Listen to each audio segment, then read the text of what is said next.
Hello everyone, I hope you are doing well. Today we will talk about how to fix or how to solve the problem of Meitu app weekly on settings.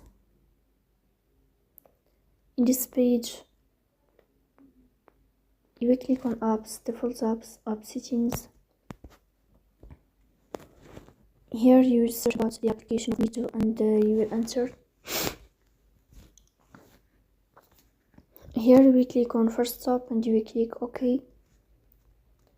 Then you will enter to the window of storage.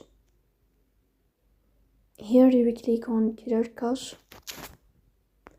Then you will go to Play Store. You will search about the application of Meitu like this. And here we uninstall your app and you will uninstall it again. So that's all, don't forget to support us by like and subscribe. See you next time and thank you for your watching.